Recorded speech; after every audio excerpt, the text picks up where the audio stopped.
warahmatullahi wabarakatuh. Waalaikumsalam warahmatullahi wabarakatuh. Apa kabar anak hari ini? Alhamdulillah, luar biasa. Allahu Akbar. Iya. Anak-anak, hari ini kita masuk di semester 2. Sebelum Pak Guru memulai pembelajaran normal di hari-hari selanjutnya, Pak Guru akan membuat keyakinan kelas terlebih dahulu. Ada yang tahu tentang keyakinan kelas itu apa? Tidak tahu? Ada yang tahu? Kelompok ini tahu? Tahu tidak? Tidak tahu ya? Nah, jadi apa itu keyakinan kelas Pak Guru? Keyakinan kelas itu adalah hal-hal yang harus dilaksanakan selama pembelajaran. Pak Guru kasih contoh supaya anak-anak nanti ketika menuliskan keyakinan kelas menurut anak-anak yang bisa diterapkan di kelas itu menjadi paham. Contohnya,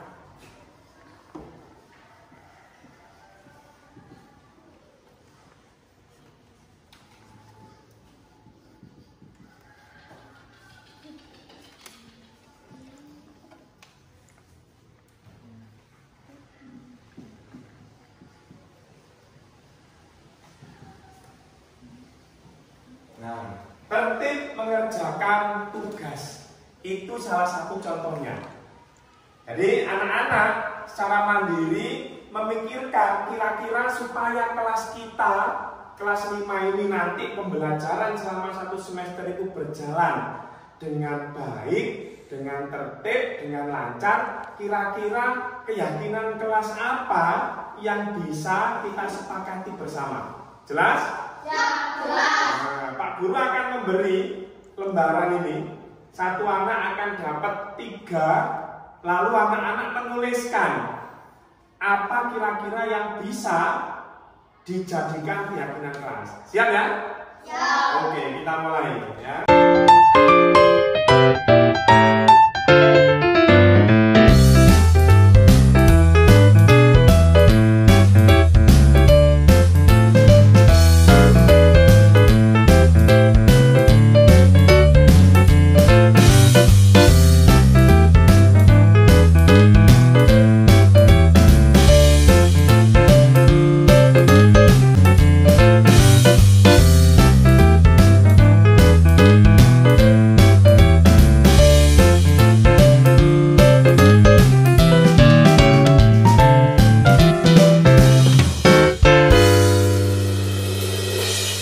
Sudah selesai nulis semua anak? Sudah. Nah, coba sekarang Pak Guru akan bertanya kira-kira anak-anak sudah menuliskan keyakinan kelas apa? Beberapa anak harus membaca ini ya. Revan dulu, Revan. Duduk pada kursi yang disediakan. Duduk pada kursi yang disediakan. Oke, berarti karena sudah Pak Yafi setuju dengan yang dituliskan Revan, berarti kedepannya selama pembelajaran anak-anak ketika masuk ke kelas ya harus duduk di kursinya masing-masing. Tidak boleh lagi duduk, apalagi duduk di meja, karena keyakinan kelasnya adalah duduk sesuai dengan kursinya yang sudah disediakan. Contoh lagi, Dwi. Hidup rukun dengan teman. Hidup rukun dengan teman. Sepakat ya? Berarti selama 1 semester ini anak-anak dilarang keras untuk bertengkar antar teman. Niko, apa kamu? Bersikap sopan dan menghormati guru. Bersikap sopan dan menghormati guru. Siapapun, tidak hanya Pak Guru, tapi Pak Tri, terus Bu Viva, ataupun guru roh, guru mata pelajaran lain juga harus sopan. Usahakan kalau ketemu harus bersalaman. Siap? Siap. Nah, itu. Sekarang kita tempel keyakinan kelas itu. Nanti akan Pak Yafi benahi lebih bagus lagi. Sekarang kita tempel di mading. Siap ya? Kelompoknya Revan dulu silakan berdiri di jajar yang rapi. Nah, ditempel.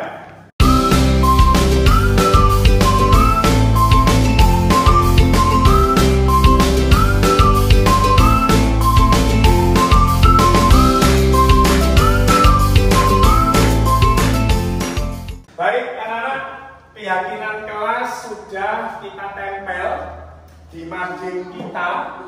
Kedepannya nanti akan Pak Guru ketik ulang supaya rapi dan ditaruh di Pigora supaya anak-anak setiap hari bisa membacanya. Jadi sekali lagi, keyakinan kelas yang anak-anak tulis sendiri tadi bertujuan supaya kelas kita itu lebih tertib. Karena di dalam keyakinan kelas ini adalah hal-hal baik yang harus dilakukan selama pembelajaran. Jelas? Ya, jelas. Baik, selanjutnya kita teruskan pembelajaran pada hari ini. Disiapkan bukunya ya. Ya.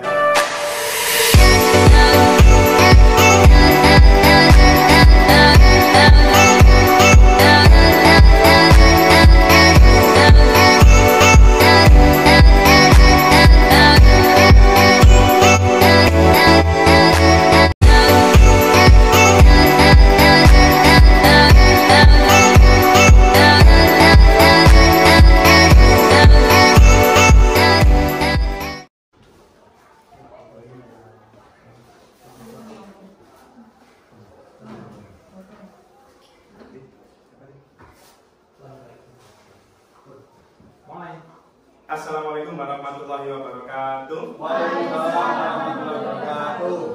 Selamat siang Bapak Ibu dan Guru.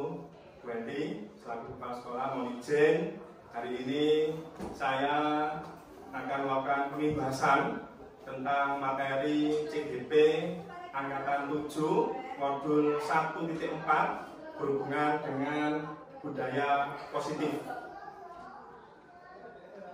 Sebelumnya tugas ini sebagai bentuk salah satu tugas aksi nyata pada modul 1.4.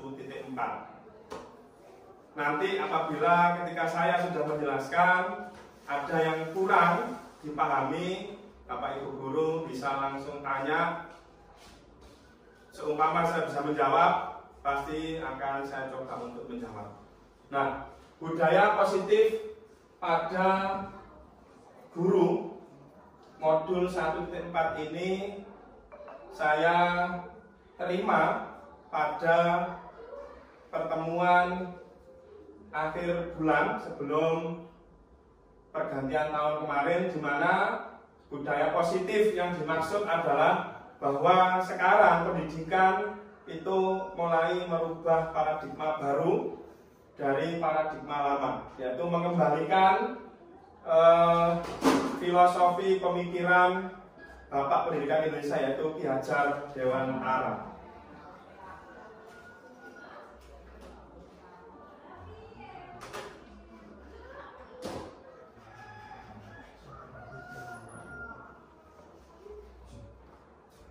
Nah, topik pada budaya positif yang nanti kula kalian panjenengan pelajari bersama, saya dan Bapak Guru pelajari bersama ini ada mencakup 6 materi utama, yaitu disiplin positif, teori motivasi, hukuman dan penghargaan, atau nanti di materi ada namanya restitusi.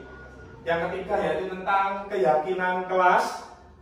Yang kelima, 5 posisi kontrol, di mana nanti kita akan mengetahui bersama sebagai seorang guru posisi mana yang paling pas kita terapkan untuk anak-anak. Dan yang terakhir yaitu segitiga restitusi, di mana segitiga restitusi ini adalah kelanjutan dari pemilihan 5 posisi kontrol.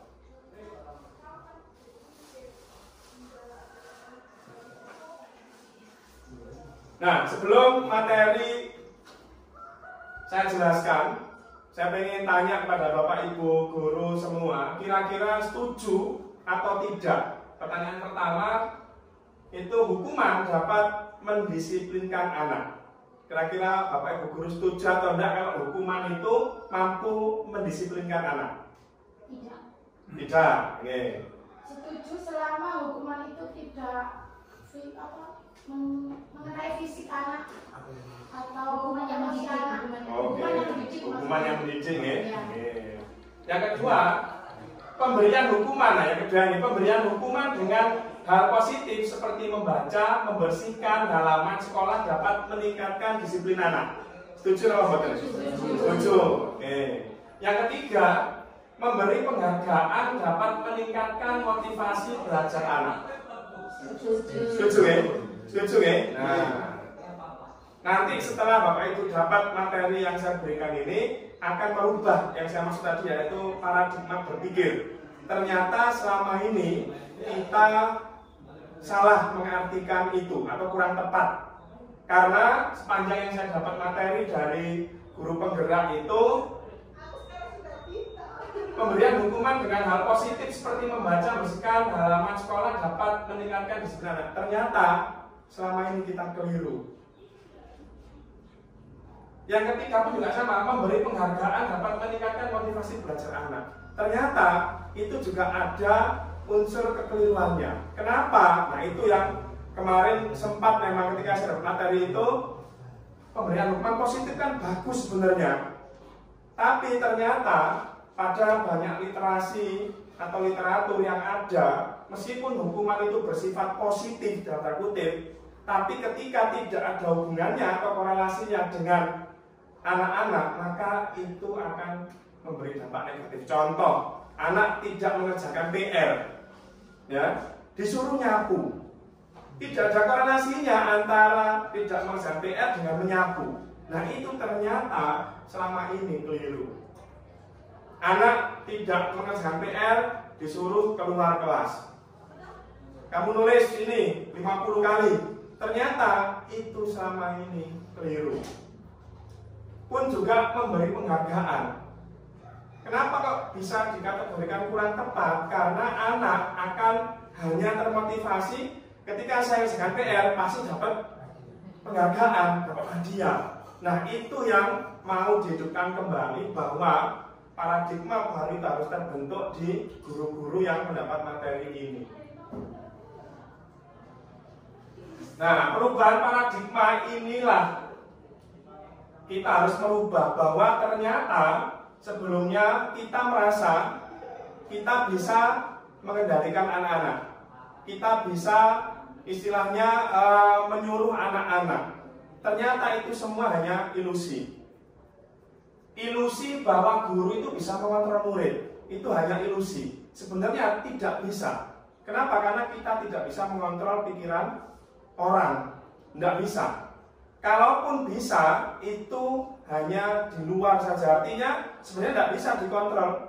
Seperti sudah terbukti di sekolah kita, seberapapun kita memberitahu orang, kalau dia memang tidak mau, ya tidak bisa kita arahkan.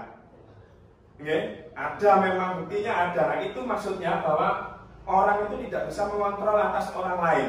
Seolah-olah bisa mengontrol. Nurut kok tidak nonton itu gelem. Hanya nurut, bukan bisa mengontrol. Ilusi bahwa kritik dan membuat orang merasa bersalah dapat menguatkan karakter. Contohnya apa? Contohnya merasa bersalah itu seperti ini. Ada anak-anak tidak mengerjakan PR. Gurunya menjelaskan, sampai niku gak sakno Pak Guru wis nulis wae kok papan rek kok sampean kok gak nulis. Kan membuat anak merasa bersalah jadinya. Nah, itu sebenarnya setelah dapat materi ini itu dilarang. Enggak boleh. Ya apa ya, sampai pun ekor rusuh lah apa sampean kok jadi melok rusuh, ini berarti sampai no omen yang ini berarti. Nah, itu kan membuat anak merasa bersalah.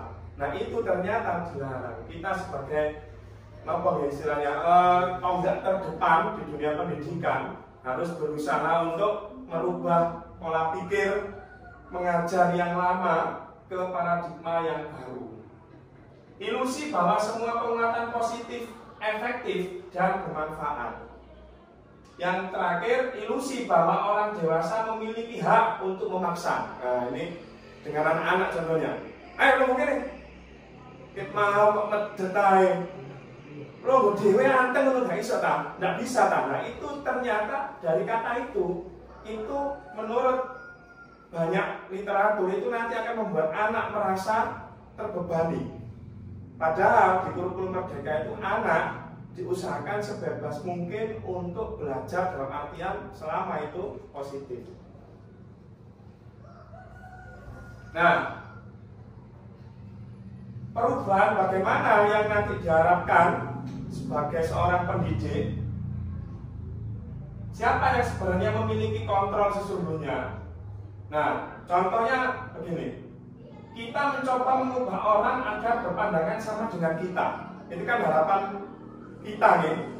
Saya terutama ketika dengan anak-anak. Ternyata itu tidak bisa. Kita rubah kepemikiran bahwa kita berusaha memahami pandangan orang lain. Jadi kita sebagai pendidik bukan memaksakan pikiran kita ke anak-anak, tapi terbalik. Kita yang masuk ke pikiran anak, kira-kira anak ini ingin apa sih? Memang susah sekali dengan paradigma yang lama, dengan selama ini yang ada di lapangan kadang bertolak belakang ya Bapak Ibu, bertolak belakang. Secara teori di sebelah kiri Bapak Ibu ini harus dirubah ke sebelah kanan pemikirannya. Perilaku buruk dilihat dari suatu kesalahan. Nah, ini pulang belajar, saya juga berusaha memahami. Harus kita rubah ke teori kontrolnya, yaitu semua perilaku memiliki tujuan. Anak tidak kerjakan PR itu pasti punya tujuan. Kenapa kok tidak kerjakan PR?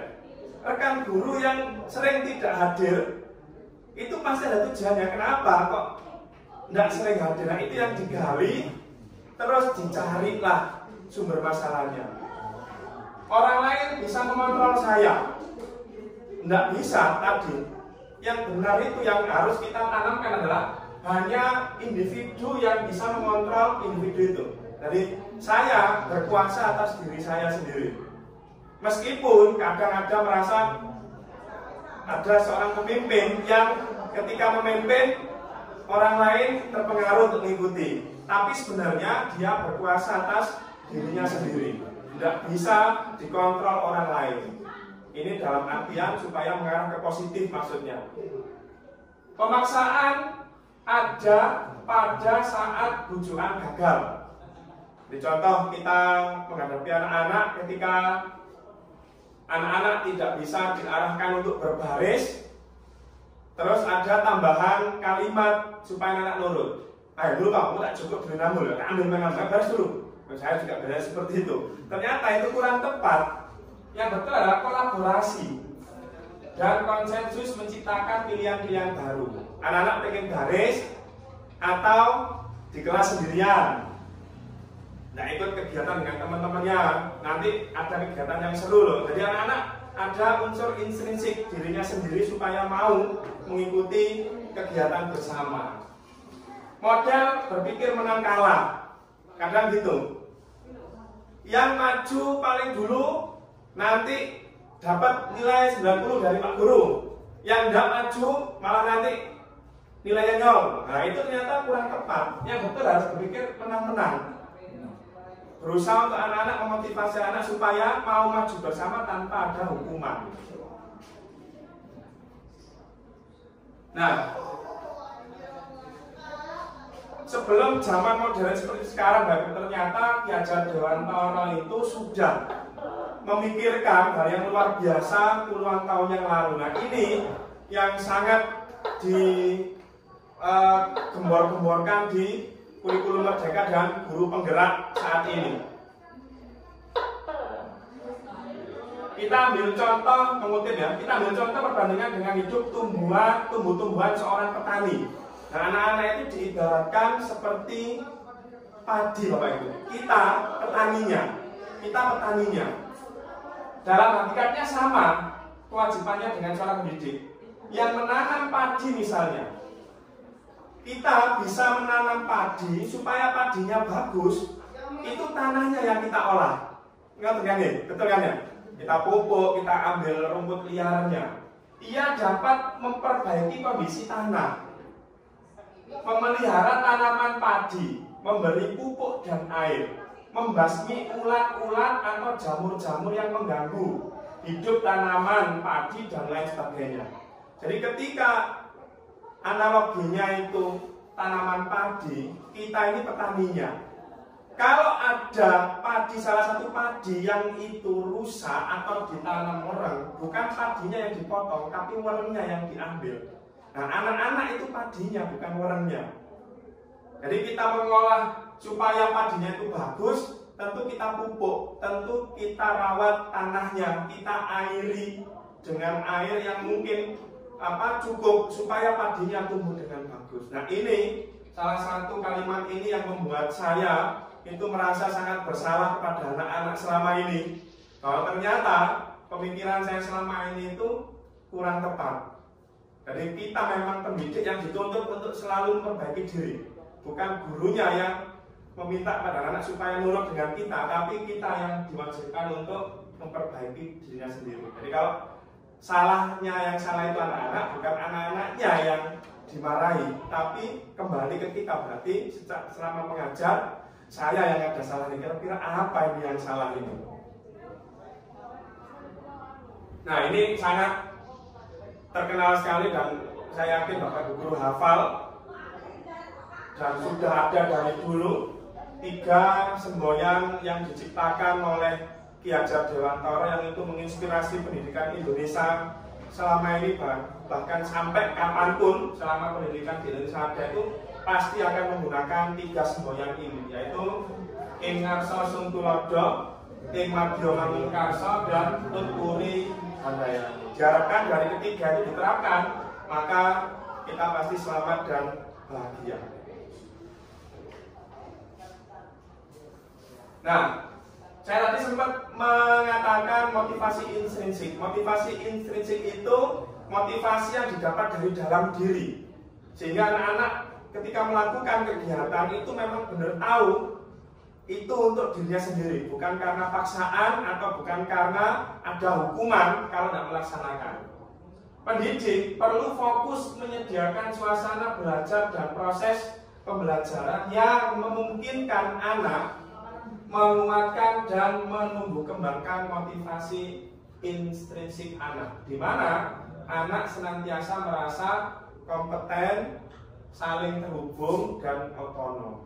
Jadi sekali lagi, pendidiknya yang perlu terus berusaha untuk berubah ke hal yang baik, karena setiap tahun pendidikan itu selalu bertambah perubahannya.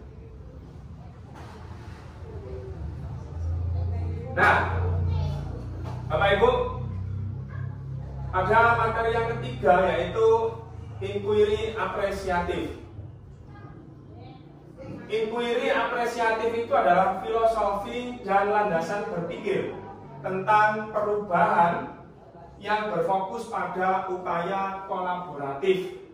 Kolaboratif itu artinya berusaha untuk selalu mengadakan interaksi dengan anak-anak, atau bahkan meminta tolong seperti yang sering saya lakukan ketika ada tugas guru penggerak ini dengan Bapak Ibu guru.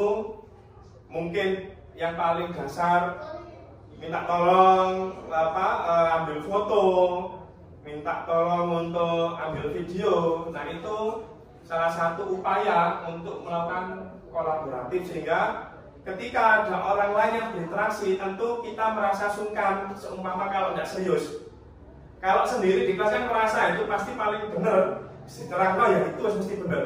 Nah, ketika ada upaya kolaboratif, ada antar teman yang ingin minta dinilai, itu akan menggiring kita untuk terus mengevaluasi.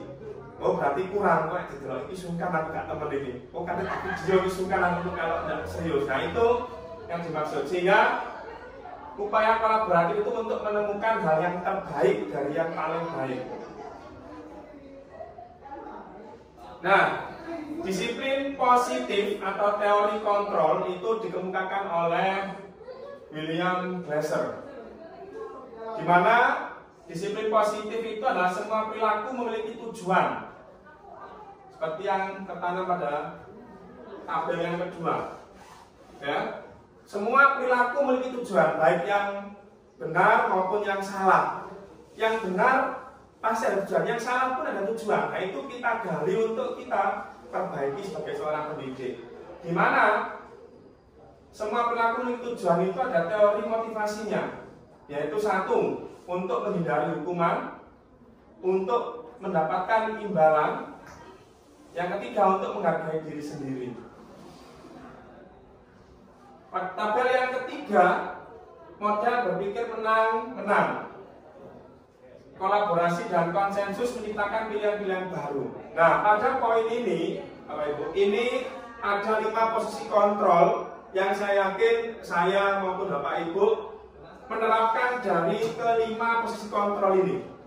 Kita sebagai penghukum, atau kita memilih sebagai pembuat merasa bersalah, atau kita memilih menjadi sebagai seorang teman atau pemantau, dan yang terakhir seorang manajer. Nanti mana kira-kira yang paling tepat yang dilakukan oleh pendidik dari 5 posisi kontrol ini? Dari 5 posisi kontrol ini, kita sebagai pendidik harus bisa tahu bahwa setiap kebutuhan anak-anak, setiap individu itu berbeda. Nah, kita tadi sudah memahami tentang 5 posisi kontrol sebagai seorang pendidik. Kira-kira nanti mana yang paling tepat kita terapkan untuk anak-anak. Tapi Bapak Ibu, kita juga harus tahu bahwa ada kebutuhan dasar manusia, dalam hal ini anak-anak. Bahwa 5 kebutuhan dasar itu yang pertama, bertahan hidup, penguasaan, kasih sayang, kesenangan, dan yang terakhir yaitu kebebasan. Dan selanjutnya yaitu nanti Bapak Ibu akan saya minta tolong untuk membuat tentang di sini keyakinan kelas. Kalau dulu kita masih ingat ada peraturan kelas, peraturan sekolah. Dalam pendidikan guru penggerak itu dirubah menjadi keyakinan kelas. Apa bedanya peraturan dan keyakinan kelas? Nanti ada di slide selanjutnya. Masuk ke disiplin positif dan nilai kebajikan universal. Universal itu artinya menyeluruh. Apa makna disiplin? Ternyata disiplin itu berasal dari bahasa Latin, yaitu disiplina, yang artinya belajar. Makna asal dari kata ini berkonotasi dengan disiplin dari diri murid, yaitu menurut Socrates dan Plato. Disiplin diri membuat orang menggali potensinya menuju sebuah tujuan akan apa yang dihargai. Namun ternyata Bapak Ibu, dalam budaya kita makna kata disiplin telah berubah, tidak pada hakikat dasar artinya, yaitu menjadi sesuatu yang dilakukan seseorang pada orang lain untuk mendapatkan kepatuhan. Ini berubah dari arti dasarnya bahwa disiplin itu belajar. Nah, kita menerapkan semakin ke sini, disiplin itu diartikan sebagai sesuatu yang dilakukan pada orang lain untuk mendapatkan kepatuhan. Cenderungan umum adalah menghubungkan kata disiplin dengan ketidaknyamanan. Jadi kadang gitu anak-anak kita paksakan disiplin memakai sepatu.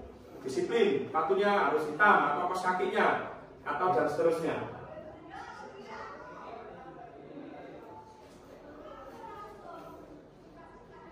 Apa itu nilai kebajikan universal? Nilai kebajikan itu adalah sifat-sifat positif manusia yang merupakan tujuan mulia, ingin dicapai setiap individu, dan nilai tersebut bersifat universal. Universal artinya menyeluruh, lintas bahasa, suku, agama maupun latar belakang.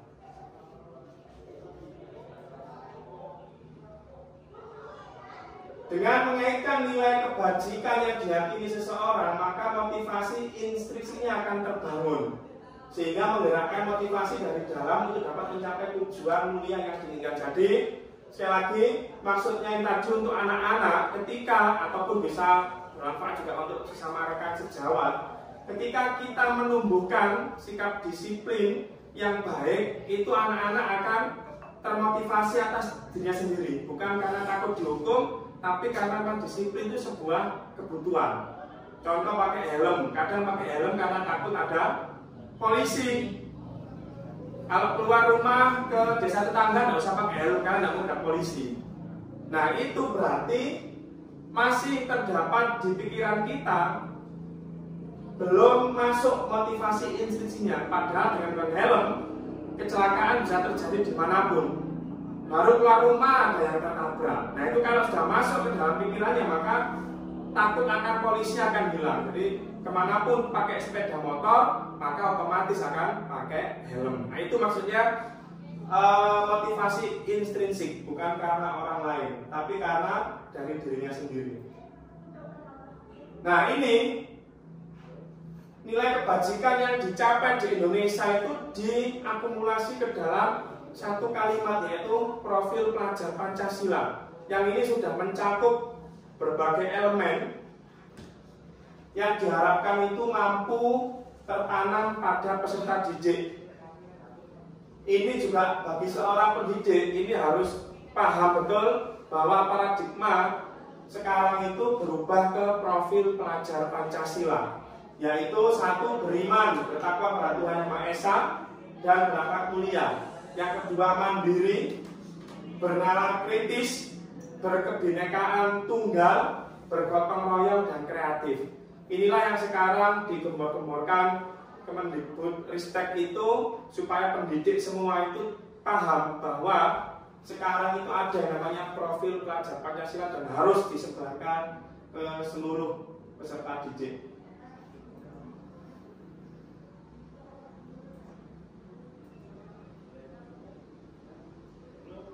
Materi selanjutnya yaitu teori motivasi, hukuman, dan penghargaan ataupun juga restitusi. Nah, teori motivasi perilaku manusia untuk menghindari ketidaknyamanan. Jadi contoh anak memakai dasi itu karena supaya tidak dihukum ketika hari Senin. Itu namanya motivasi eksternal. Berarti yang disampaikan oleh saya, oleh Bapak Ibu Guru, berarti belum masuk ke dalam diri anak-anak bahwa pakai dasi bukan karena untuk menjadi hukuman, tapi ya karena memang itu kewajiban anak-anak untuk mendapatkan imbalan dari orang lain. Anak mengerjakan tugas dari Bapak Ibu Guru bukan karena pengen dapat bintang, bukan karena pengen dapat nilai 100, ya karena memang itu kewajiban anak-anak, kebutuhan anak-anak. Ki Hajar Dewantara sekali lagi pada lama dahulu sebelum teknologi semakin berkembang sudah mengatakan merdeka itu artinya tidak hanya terlepas dari perintah, akan tetapi juga cakap buat memerintah diri sendiri. Sehingga memerintah diri sendiri itu artinya motivasi intrinsiknya muncul. Bapak Ibu berangkat dari rumah ke sekolahan bukan karena nunggu tanggal 1 supaya bayaran, enggak, tapi karena memang ada tanggung jawab yang harus ditunaikan, amanah dari pemerintah yang harus dijalankan, ketemu dengan anak-anak dan ketemu dengan teman-teman. Maka dengan ketemu dengan teman-teman dan anak-anak itu nanti akan selalu membuat Bapak Ibu Guru bersemangat. Nah itu harapannya seperti itu. Nah tadi saya contohkan, anak datang terlambat, mencatat 100 kali, itu hukuman. Anak ngerjakan PR, tidak pernah ditanya kenapa kok nggak ngerjakan PR, dikasih solusi enggak, tapi langsung dihukum. Pancenya males, mesti air biasa. Nah itu ketika kalimat itu muncul, sebenarnya itu sangat fatal di pola pikir anak-anak. Nah, itu yang saya juga paling berusaha untuk merubah itu. Murid diminta untuk push up karena kesalahannya apa, hukumannya apa, nggak nyambung. Nah itu yang harus dirubah pola pikir pendidik seperti itu. Tidak kerjakan PR tapi disuruh nyapu, tidak ada korelasinya. Tidak bawa buku paket disuruh nulis saya tidak mengulangi bawa buku paket, tidak ada korelasinya, tidak nyambung. Nah itu yang kita dipaksa untuk berubah pola pikir itu dan seterusnya.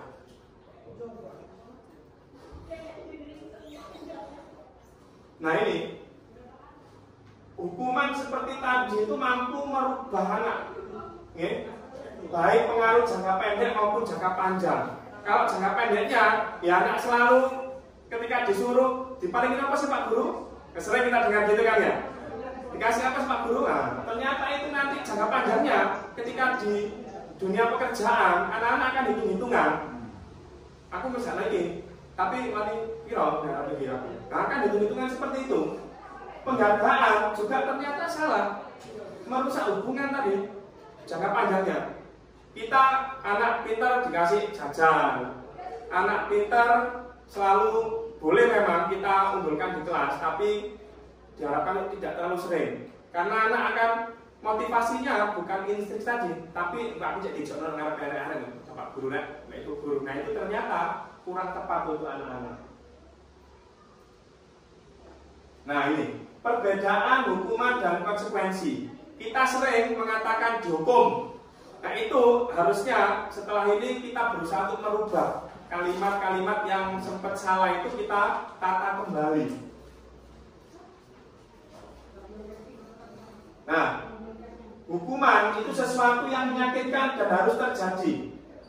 Tapi konsekuensi sesuatu harus terjadi tanpa menyakitkan. Hilang. Hukuman membuat anak sakit baik fisik maupun hati. Wiling-wiling, dan aku tahu teman guruku, bapak guru pasti ingat ketika zaman di SMP dihukum gurunya, di depan kelas atau apa dihukum itu nempel sekali. Nah itu yang nggak boleh ternyata. Konsekuensi membuat anak merasa tidak nyaman. Jadi hukuman fisik itu konsekuensinya membuat anak merasa tidak nyaman dalam jangka waktu pendek. Anak memberi hukuman itu membuat anak membenci kedisiplinan. Konsekuensinya anak menghargai disiplin. Hukuman itu paksaan, tapi konsekuensi itu stimulus. Stimulus itu arahan, ada arahannya dulu. Dan seterusnya seperti yang ada pada slide. Nanti Bapak Ibu akan saya bagi materi ini sehingga mungkin bisa dibaca di waktu-waktu luang. Mungkin, ya. Nah sekarang ini mungkin asing kata ini, restitusi.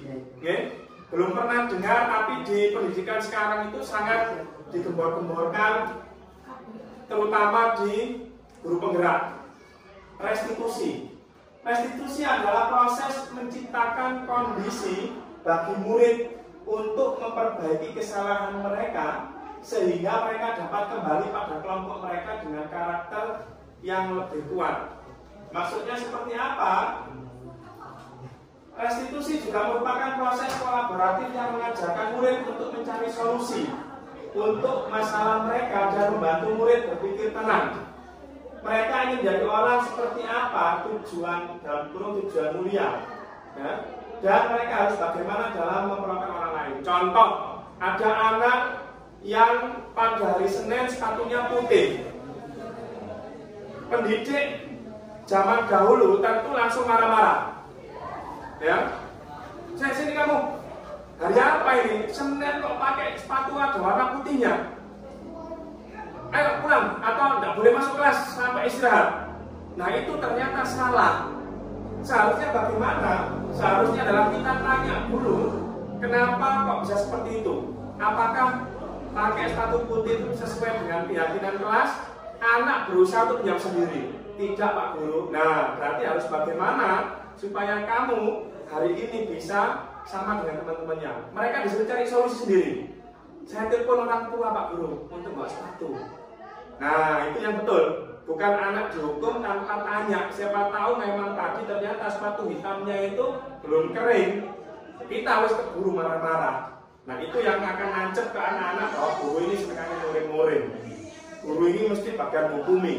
Guru ini kok bagian sih ngomong-ngomong apik soalnya. Jadi anak-anak berpikiran terkotak-kotak bahwa guru A mesti bagian hukum toh. Guru B ini mesti aku salah apa-apa gitu. Mesti apa-apa masuk air. Nah itu yang akan terjadi. Nah, posisi tadi yang saya beri contoh bahwa anak ditanya kenapa kok seperti itu, kira-kira sesuai enggak, itu disebut posisi manajer. Ketika saya mengucapkan kamu salah pakai sepatu ini, itu berarti posisi penghukum. Itu yang enggak boleh.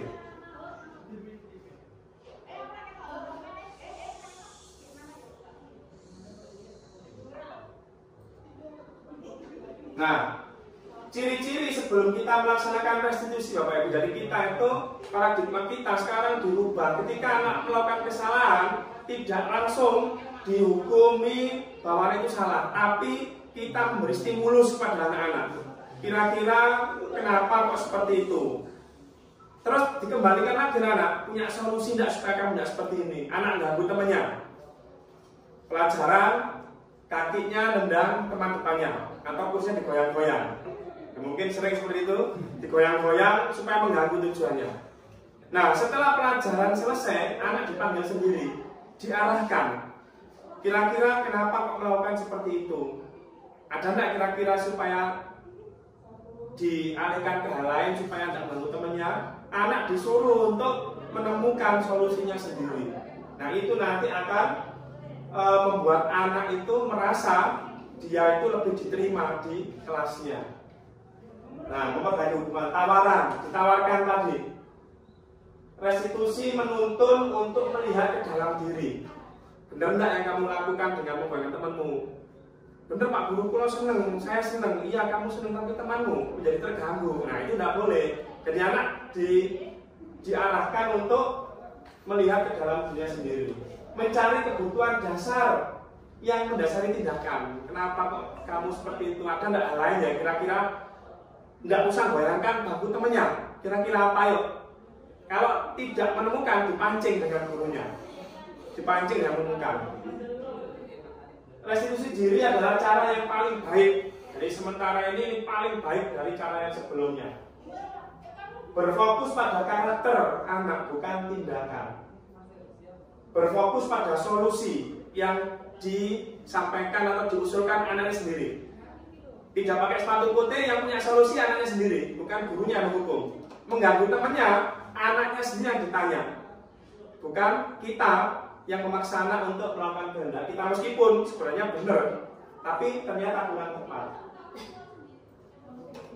Nah, supaya kelas itu menjadi suasana yang nyaman, tidak terjadi gangguan, maka pendidik itu perlu membuat keyakinan kelas yang dulu kita akrab dengan peraturan. Nah, apa itu keyakinan kelas? Atau mengapa tidak peraturan? Kan sama saja. Dulu peraturan serta keyakinan sama. Mari kita lihat ini. Mengapa kita memiliki peraturan harus menggunakan helm bila mengendarai kendaraan roda 2? Tadi seperti saya sampaikan. Dan seterusnya ini, ya. Mengapa kita memiliki peraturan harus datang tepat waktu? Untuk mendukung motivasi intrinsik, kembalikan ke nilai keyakinan.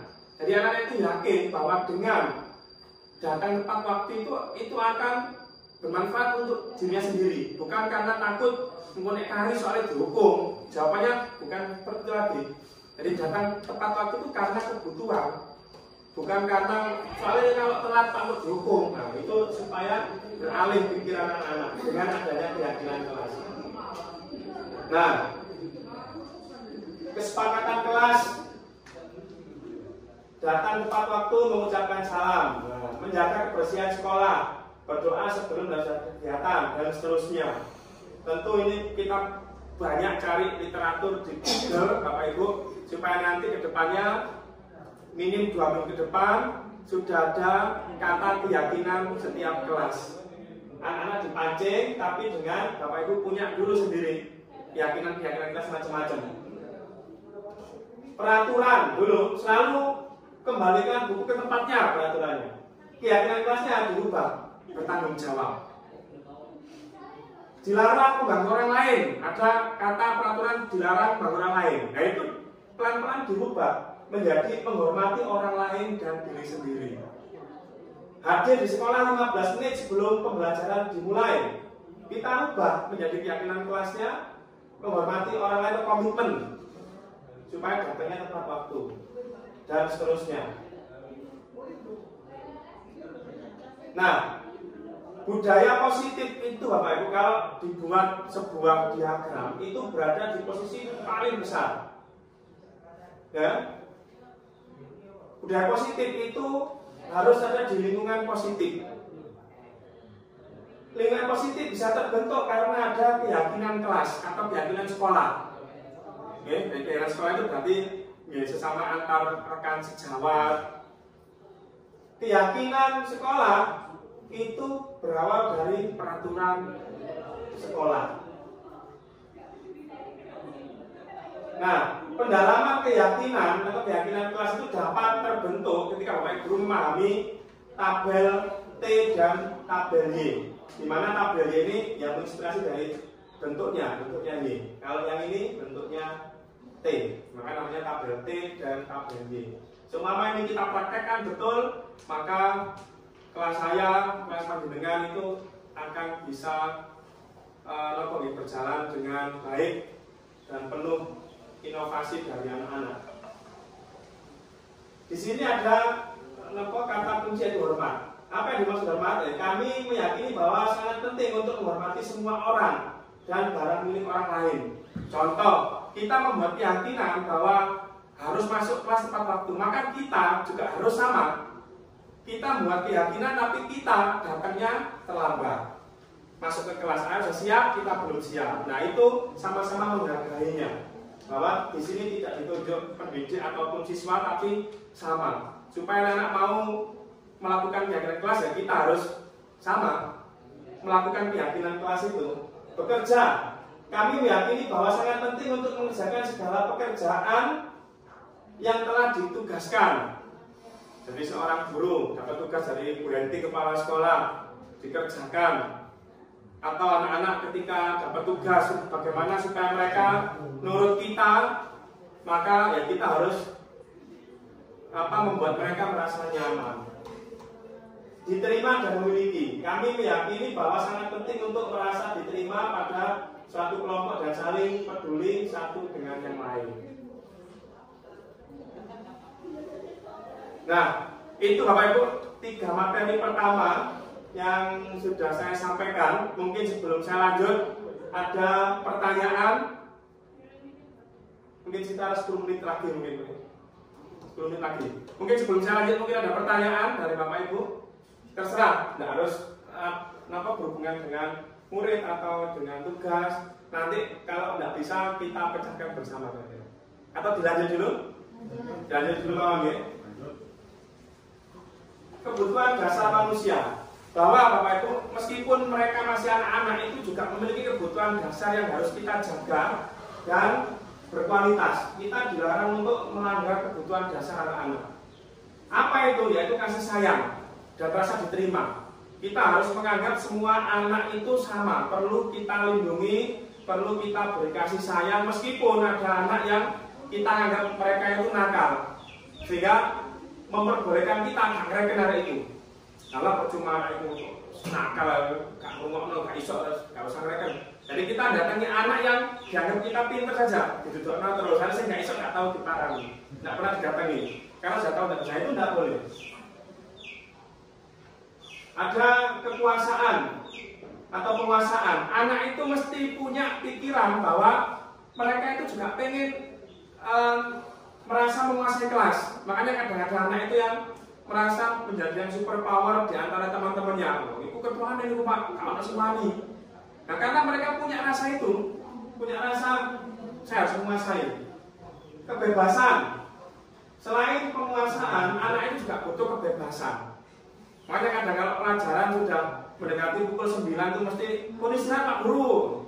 Nanti kalau jam 11 mesti di kompon mantuk kelas tunggal Pak Guru. Kapan ini kelas ini mantuk? Nah, itu karena anak merasa kebebasannya sudah mulai terbatas. Padahal mereka butuh kebebasan. Kesenangan. Jadi Bapak Ibu Guru seorang pendidik jangan terus pelajaran kasih selingan ice breaking. Seperti yang kita tahu tadi di kelas inspirasi, ice breaking itu supaya untuk mengembalikan konsentrasi anak-anak. Jadi wajib ice breaking atau kesenangan yang kita temukan anak itu. Permainannya gampang sekali, kita cari di Google itu sudah ribuan cara supaya kelasnya itu bisa kembali lagi fokus ataupun anak-anak menjadi senang di kelas. Bertahan hidup di sini bukan diartikan sebenarnya bertahan hidup, maksudnya itu bagaimana caranya merasa anak-anak itu kebutuhan dasarnya itu supaya nyaman di kelas itu selama pembelajaran. Nah ini materi yang kelima yaitu posisi kontrol, di mana harusnya seorang pendidik berada, apakah penghukum, apakah seorang teman, apakah seorang pemantau, ataukah seorang manajer. Kita lihat. Pada tabel yang kedua ini loh, guru berbuat, guru berkata, dan sebagainya ini punya kita, seorang pendidik. Ketika identitas gagal, ciri pendidik itu ada di sini. Jadi sebagai penghukum, pembuat orang merasa bersalah. Itu makanya kemarin saya merasa terpukul sekali ketika mengikuti guru penggerak ini. Dalam arti terpukul itu karena menjadi sadar bahwa selama ini ternyata salah menerapkan ke anak-anak itu. Contohnya gini, penghukum itu menghardik, membentak ya, menunjuk-nunjuk. Anak salah langsung ditunjuk-tunjuk, disalah-salahkan di depan banyak orang. Itu salah. Yang kedua, membuat orang merasa bersalah tadi. Oke? Pak Guru sudah nulis banyak, soro-soro nulis, tidak sampai yang bertambah, gak ngereken. Pak Guru sedih. Nah itu anak menjadi merasa bersalah. Oh iya, nah itu ternyata nggak boleh Bapak Ibu. Nggak, kurang tepat. Menjadi teman. Oke? Ternyata sebagian juga saya merasa bahwa itu betul. Ternyata kalau diterapkan terus ke anak menjadi kurang tepat. Kenapa? Anak menjadi merasa terus apa istilahnya? Wah kok nek gak iso karo rek, kok pasti jare Pak Guru itu rek. Itu ternyata tidak boleh. Yang betul adalah ini identitas berhasil dan sukses. Kalau yang teman atau pemantau itu baik, tapi itu kontrol dari luar anak-anak. Tapi ketika manajer yang kita terapkan, maka yang terbentuk adalah kontrol diri, menghargai diri sendiri. Anak-anak lebih menghargai diri sendiri. Dengan cara bagaimana guru berbuat, mengajukan pertanyaan tadi. Kira-kira kenapa kok kamu pakai sepatu warna putih? Iya Pak Guru, karena ini. Kira-kira sesuai tidak dengan peraturan sekolah? Oh enggak Pak Guru. Nah berarti bagaimana kira-kira kamu memperbaiki supaya kedepannya tidak salah? Kesuwen Pak, gue harus balik arah nganut. Tapi itu yang harus kita terapkan. Jadi guru tidak boleh terus menyerang, terus seperti itu. Nggih, saya kan ngajar kelas kecil, kelas sedang, ya. Pak. Kalau misalkan kasusnya seperti tadi, di sini pakai sepatu warna-warni, ya. Kelas kedua kan sepatunya bukan warna hitam, tapi warna-warni. Pagi ditanya, kenapa kok pakai sepatu warna-warni? Nggak punya Bu, dibelikan Ibu cuma ini. Terus gimana? Nah, oke, terima kasih Bu Sumi atas pertanyaannya. Memang teori ini betul. Ketika diterapkan itu menjadi istilah itu pro kontra. Di lain pihak bahwa ada di sisi lain orang tua yang dalam kutip tidak mampu memberikan sepatu anaknya, mungkin hanya sepatu warna yang murah kan gitu, atau kadang turunan dari kakaknya karena tidak mampu beli bagi adiknya. Kita sebagai seorang pendidik tentu harus punya 1001 cara. Contoh, ini contoh saja kalau sepatu tadi. Maka kalau kita tahu bahwa di kelas kita itu mayoritas orang tuanya itu dalam tanda kutip tidak mampu, maka jangan membuat keyakinan kelas berhubungan dengan warna sepatu. Nah, seperti itu. Oke. Jadi, tapi seiring dengan waktu, monggo Bapak Ibu kalian wali murid pendekatan. Artinya itu pendekatan untuk ke arah positif. Bapak ibunya, wali muridnya yang kita sentuh bahwa ada peraturan seperti ini Bu.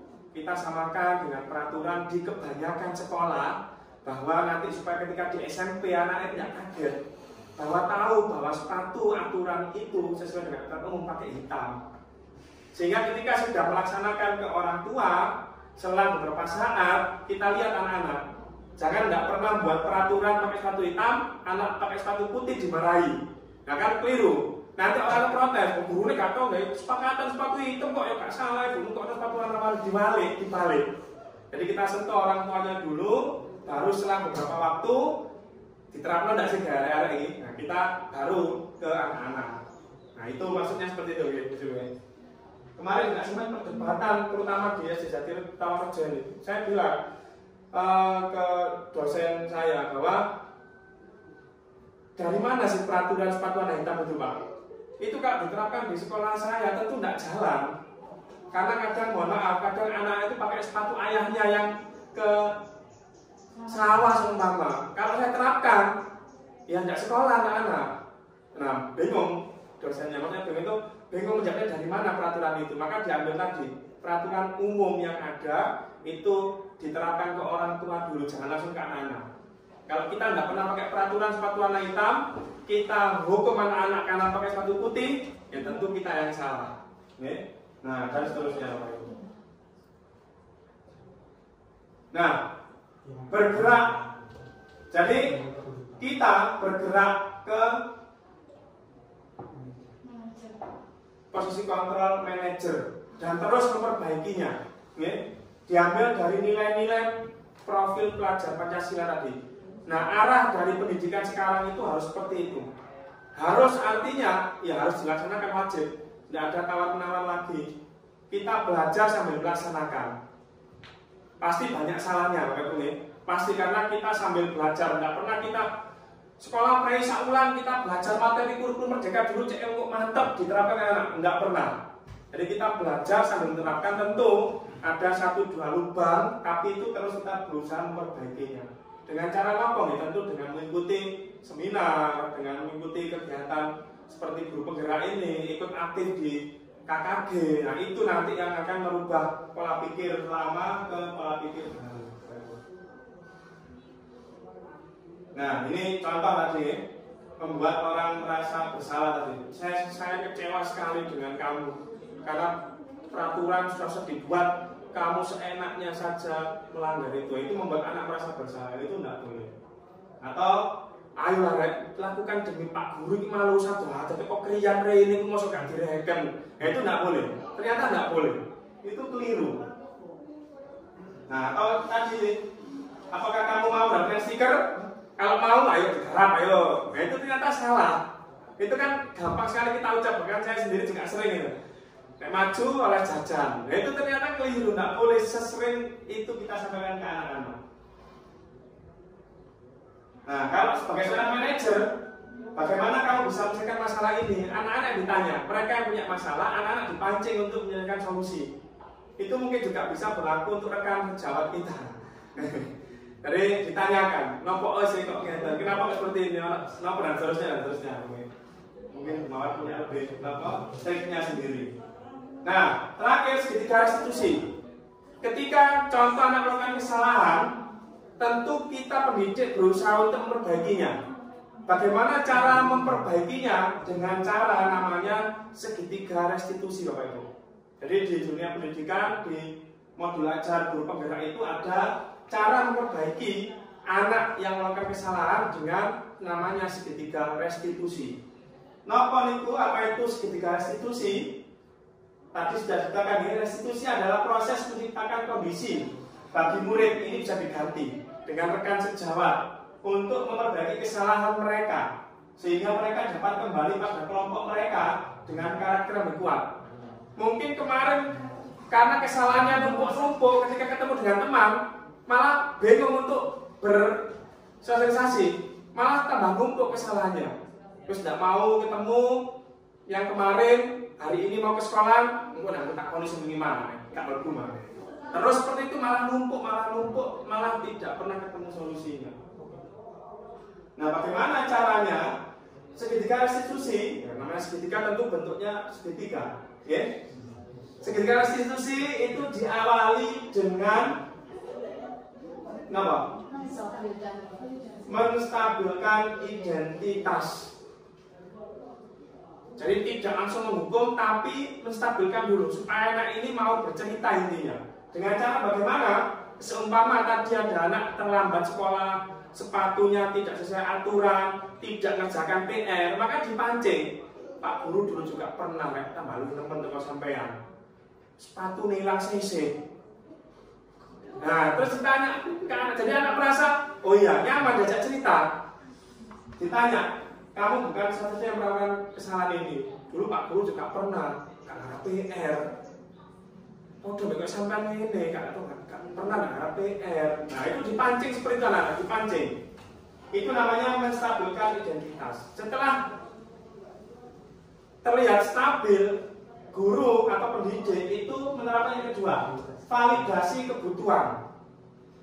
Ditanyakan, divalidasi. Bagaimana caranya? Contohnya gini. Adakah cara yang lebih efektif untuk mendapatkan apa yang kamu butuhkan? Kalau anak tadi loh, kocone kursi ngarepe digoyang-goyang, pensilnya dijogo. Nah ditanya, kira-kira ada enggak yang bisa mengganti caramu itu supaya kegiatanmu lebih berolah lagi? Enaknya kan Pak Guru, kita menjelaskan, ya jangan, kamu seneng temenmu nangis, berarti harus cari yang lain. Apa kira-kira? Dipancing terus. Itu namanya validasi kebutuhan. Ditanya, tentu kamu terlambat itu punya alasan. Apa alasannya? Apa sampai pakai sepatu ini? Mesti ada alasannya. Anak disuruh cerita. Disuruh cerita ketika sudah stabil, sudah bisa diajak ngomong. Kalau tiba-tiba langsung disentak terus disuruh cerita, nggak mungkin anak mau cerita. Arek nangis, kenapa? Nggak mungkin cerita. Enggak kan? Arek nangis dihindari tanya, lah kok nangis? Dia nggak mungkin cerita anak kelas 1, 2 itu pasti jarang cerita, ya. Kita yang ngomong dulu, kita yang dipancing ngomong dulu sehingga mereka mau cerita. Dan yang terakhir menanyakan keyakinan. Mereka kurang tepat melakukan keyakinan kelas karena keliru tadi kita nggak keliru. Terus kita tanya, yang kamu lakukan ini kira-kira keyakinannya sudah sesuai dengan keyakinan kelas atau tidak? Anak menjawab sendiri. Belum Pak Guru. Nah ketika mereka sudah mau menjawab belum, maka tentu itu dari kesadarannya sendiri. Kalau kamu melanggar atau peraturan kelas atau kegiatan kelas tidak pernah kamu terapkan, nanti kamu pengen jadi orang seperti apa kira-kira? Nakal Pak Guru. Nah itu tidak boleh, berarti harus dirubah. Nah, itu anak-anak yang disuruh untuk menjelaskan sendiri kebutuhannya. Nah itulah posisi kita harus menjadi seorang manajer. Ketika sudah mengambil alih posisi manajer, kita terapkan segitiga restitusi ketika menyelesaikan masalah. Tentu karena ini baru, saya menganggap itu susah. Kemarin waktu ambil video yang kemarin dibantu Pak Terjamaat tadi itu, nah itu saya terapkan segitiga restitusi ke anak-anak. Pak, kalau anak banyak yang ngono kabeh yo kesel lah, gak mari-mari. Nah tapi itu nanti semakin sering kita terapkan maka kita semakin terbiasa, akan lebih mudah. Karena simbolnya motonya guru penggerak itu tergerak, bergerak, terus menggerakkan. Pertama diri sendiri yang tergerak, yang kedua menggerakkan, yang kedua semuanya bersama-sama bergerak. Jadi apakah segitiga restitusi itu juga berlaku untuk teman sejawat? Karena kita lihat dari istilahnya menstabilkan identitas, kita sudah berupaya semaksimal mungkin, tapi tidak menemui titik temu. Nah itu teman-teman berarti akan pertanyaannya waktu kepala sekolah. Jadi secara pemecahan masalah segitiga restitusi ini bisa diterapkan di berbagai tingkat umur, bisa diterapkan. Cuma memang kita sebagai pembuat segitiga restitusi, artinya kita yang menerapkan ke orang lain, tentu harus semakin ditambah dulu, istilahnya itu pemahaman kita. Makanya tadi ketika anak kita tidak bisa, itu sebagai seorang pendidik ternyata kita tidak boleh menganggap muridnya tidak bisa, tapi kita yang salah jelaskan. Benar. Kita yang salah berarti kita ngerti karena kita yang salah. Terus berusaha untuk mencari dirinya sendiri. Harusnya seperti itu, harusnya. Nah tadi sudah diterapkan ini, tapi tidak pernah ketemu. Berarti posisi kita jangan di posisi orang lain, tapi di posisi kita sebagai ini. Berarti ngapunten, cari cara lain dulu. Itu karena kita dilarang untuk menyerah, itu maksudnya. Karena segitiga restitusi ini mesti betul. Mesti betul, penerapannya yang tergantung kita, nonton masalahnya. Kemarin ditanya, apakah segitiga restitusi ini harus urut? Boleh tidak langsung mencolot atau loncat menanyakan keyakinan? Ya, sebenarnya bukan masalah boleh dan tidak boleh, tapi tidak runtut, itu maksudnya. Ya, boleh saja langsung nanyakan, Mario ada anak tidak bawa buku, jadi apa katanya nggak buku sekolah ya? Ya kan ini boleh, tapi meloncati dua bagian ini tentu akan merusak segitiga restitusi ini. Maka goalnya akan tidak nyampe. Nah itu, kalau jawaban saya berarti harus cari cara yang lain dan tidak boleh yang kata menyerang, ngerti? Karena terusnya itu ikhlas kalau tulisannya sabar dan entek ya, ngerti? Kalau ada orang ngomong aku ikhlas, ya berarti belum ikhlas ngomongnya. Nggak kan dong, aku ikhlas, aku cuma sabar, ya berarti belum sabar loh dia ngomong. Nggak kan dong, repot diterapkan tapi seperti itu aturannya, kan nggak dong? Itu pulang ya kadang waktu saya menerap saya nggak bisa menerapkan itu. Tapi bila betul memang ikhlas itu tidak ada tulisan nih. Ada orang ngomong ikhlas tapi ngomong ikhlas, ya berarti nggak ikhlas berarti. Kalau dia ngomong ya. Susah memang, tapi seperti itu aturannya. Ya, semoga nanti pulau kalian panjenengan bisa menerapkan ini semua secara bertahap. Tentu harapannya tujuan kita adalah SDN Tawangrejo anak-anaknya ini mampu merubah perilakunya, lebih besar lagi merubah nanti di kehidupan di Tawangrejo ini, sehingga nanti kita bisa bangga dengan murid kita 10 tahun ke depan menjadi orang-orang yang sukses seperti yang diterapkan kakak-kakak di kelas inspirasi. Harapannya seperti itu. Nah ini menstabilkan emosi identitas itu bentuknya beragam. Banyak variasi cara ngomongnya atau pilihan katanya. Berbuat salah itu hal manusiawi, tapi terus keserannya seperti itu. Orang salah itu manusiawi, tapi ya nek terus ya salah. Bapak itu juga pernah buat salah dan terusnya.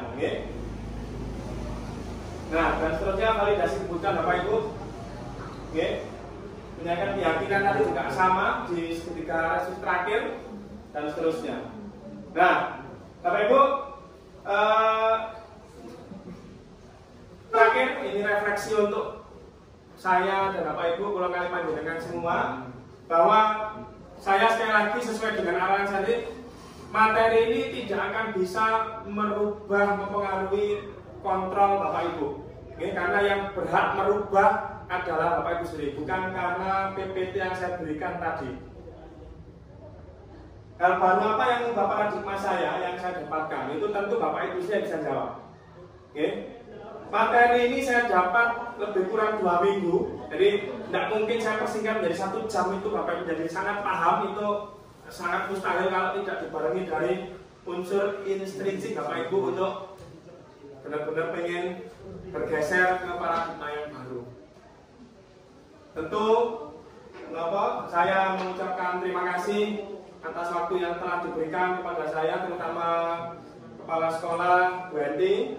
Terima kasih matur nuwun telah menyempatkan saya menyampaikan materi ini kepada teman-teman, rekan-rekan saya semua, karena sesungguhnya SDN Tawangrejo adalah keluarga saya, pelanggan semua adalah senior saya, dan saya pengen semuanya berubah ke paradigma yang baru, sehingga itu kita di kelas itu menjadi pribadi yang menyenangkan bagi anak-anak. Saya kira cukup.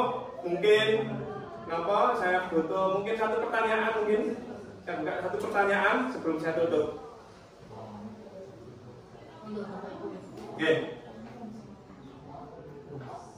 Monggo. Tidak ada? Bapak kita tutup ya. Mungkin seiring berjalannya nanti kita ketemu setiap hari, ada yang ingin ditanyakan, kita diskusikan. Monggo, karena itu demi kebaikan anak-anak dan kebaikan SDN Tawangrejo, sehingga kita melaksanakan tanggung jawab itu lega. Artinya lega itu ada hal yang kita dapat dan juga ada hal yang kita berikan untuk anak-anak. Saya kira cukup.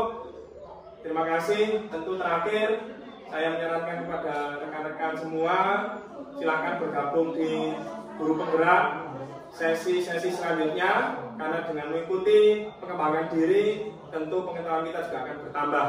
Saya kira cukup. Wassalamualaikum warahmatullahi wabarakatuh. Bukan monggo langsung mawon. Kesan setelah membuat keyakinan kelas, saya lebih bersemangat dalam belajar. Terima kasih Pak Yafi. Semoga Pak Yafi diberi kelancaran.